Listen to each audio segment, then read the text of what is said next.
नमस्कार दोस्तों, स्वागत है आपका न्यूज 3.0 में। वीडियो को अंत तक जरूर देखें और अगर आपको ये पसंद आए तो लाइक और सब्सक्राइब करना बिल्कुल मत भूलिए।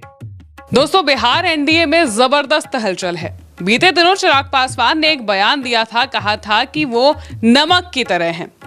अब उनके इस बयान को कुछ लोगों ने काफी सीरियसली ले लिया है और वो अब नई खिचड़ी पकाने की कोशिश कर रहे हैं। क्या वो है खिचड़ी और क्या कुछ हो रहा है, सब समझेंगे। चंद्रकांत जी, चिराग पासवान अब क्या नया करने वाले हैं? देखिए, आपने बिल्कुल सही कहा कि चिराग पासवान ने कहा था कि मैं नमक की तरह हूं। नमक दाल में ना हो, सब्जी में ना हो तो स्वाद नहीं आता। चिराग पासवान ये कह रहे हैं कि मेरे बिना स्वाद तो नहीं आएगा, स्वाद मेरे बिना नहीं आना।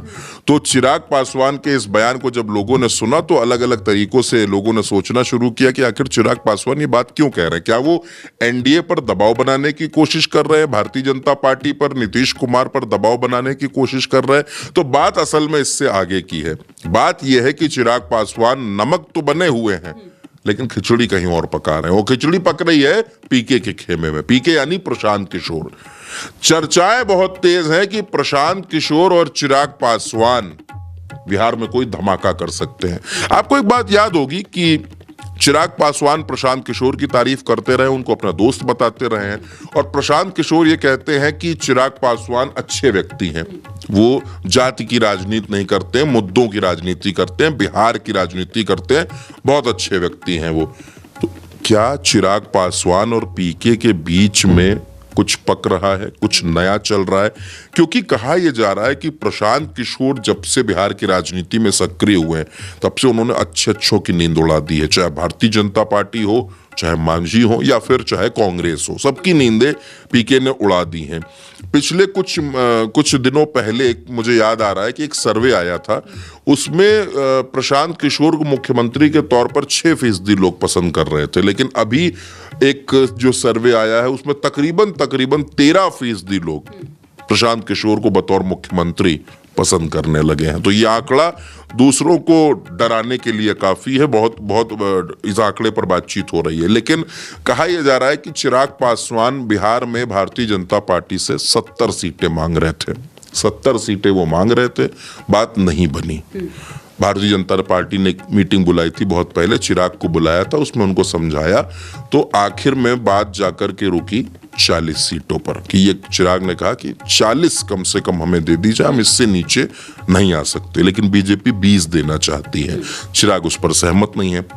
अरुण भारती चिराग के जीजा हैं, उनका ये कहना है कि 243 सीटों पर हमारी तैयारी है और बाकी एनडीए में जो मर्यादा में रहते हुए तय होगा वो हम भी करेंगे, उस फैसले को मानेंगे। लेकिन कहा यह जा रहा है कि चिराग अब 20 से 25 सीटों पर मानने वाले हैं नहीं। इसलिए उनको लग रहा है कि अगर प्रशांत किशोर के साथ गठबंधन हो जाए, क्योंकि देखिए हुजूम प्रशांत किशोर के पीछे भी चल रहा है, इससे कोई दो राय नहीं। आप तस्वीरें भी देखेंगे तो आपको दिखेगा कि प्रशांत किशोर के साथ हुजूम है। चिराग पासवान को भी ये दिख रहा है कि इनके साथ लोग हैं और पीके को ये दिख रहा है कि चिराग के पास सीधे सीधे 5% वोट हैं, 5 सांसद हैं, मजबूत स्थिति में हैं। तो चिराग और प्रशांत किशोर एक नए तरीके का गठबंधन, आपको बता रहा हूं, बिल्कुल नए तरीके का। यानी एक गठबंधन तो एनडीए है जिसमें मोदी जी है, यानी भारतीय जनता पार्टी है, नीतीश है, उपेंद्र है, मांझी हैं, चिराग भी अभी उसी में है। दूसरा गठबंधन महागठबंधन है जिसमें तेजस्वी है, कांग्रेस है, वाम दल है। ये एक अलग मोर्चा बना हुआ सहनी है, मुकेश सहनी है। कहा जा रहा है कि चिराग के चाचा पशुपति पारस भी उस खेमे में जा सकते हैं।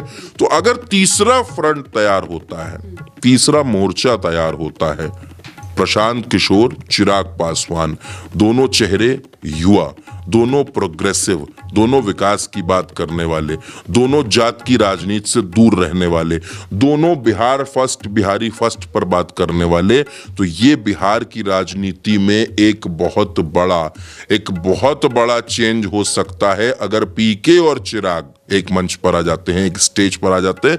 यही वो खिचड़ी है महिमा जिसकी चर्चा पूरे बिहार में चल रही है। बिल्कुल, यानी कि अगर देखा जाए तो चिराग पासवान और पीके अगर एक साथ आ जाते हैं तो बिहार में हमें बहुत ही नया समीकरण इस बार देखने को मिल सकता है। अब चुनाव के पहले क्या कुछ होता है, जो भी खबर सामने आएगी हम आप तक जरूर पहुंचाएंगे। फिलहाल के लिए मेरे साथ इस चर्चा में इतना ही।